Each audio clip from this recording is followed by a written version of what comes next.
ಜಮಖಂಡಿ ನಗರದ ಬಸ್ ನಿಲ್ದಾಣ ಪಕ್ಕದಲ್ಲಿ ಹೊಸ ಶೌಚಾಲಯದ ಕಟ್ಟಡ ನಿರ್ಮಾಣದಲ್ಲಿ ಹಂತದಲ್ಲಿರುವ ಕಟ್ಟಡದಲ್ಲಿ ತಡರಾತ್ರಿಯಲ್ಲಿ ವ್ಯಕ್ತಿಯೋರ್ವ ನೇಣು ಬಿಗಿದುಕೊಂಡು ಆತ್ಮಹತ್ಯೆ ಮಾಡಿಕೊಂಡ ಘಟನೆ ನಡೆದಿದೆ. ಮೊದಲ ತಾಲೂಕಿನ ಶಿರೋಳ ಗ್ರಾಮದ ಅರ್ಜುನ್ ಕಾಂಬ್ಳೆ 26 ವರ್ಷದ ಮೊನೆನೊಂದು ನೇಣು ಬಿಗಿದುಕೊಂಡು ಆತ್ಮಹತ್ಯೆ ಮಾಡಿಕೊಂಡ ದುರ್ದೈವಿ ಎಂದು ತಿಳಿದುಬಂದಿದೆ.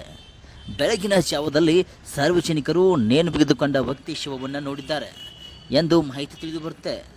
ಬಸ್ ನಿಲ್ದಾಣದ ಪಕ್ಕದಲ್ಲಿ ಶವವನ್ನು ನೋಡಲು ಸಾರ್ವಜನಿಕರು ಮುಗಿಬಿದ್ದಿದ್ದರು. ಪೊಲೀಸರು ಸಾರ್ವಜನಿಕರನ್ನು ಚದುರಿಸುವ ಘಟನೆ ಕೂಡ ನಡೆಯಿತು. ಘಟನಾ ಸ್ಥಳಕ್ಕೆ ಶಹರ್ ಪೊಲೀಸ್ ಠಾಣೆಯ PSI ಅನಿಲ್ ಕುಂಬಾರ್ ಹಾಗೂ ಸಿಬ್ಬಂದಿಗಳು ಭೇಟಿ ನೀಡಿ ತನಿಖೆಯನ್ನು ಮುಂದುವರಿಸಿದ್ದಾರೆ. ಇನ್ನೂ ನಿಖರವಾದ ಮಾಹಿತಿ ತಿಳಿದು ಬಂದಿಲ್ಲ.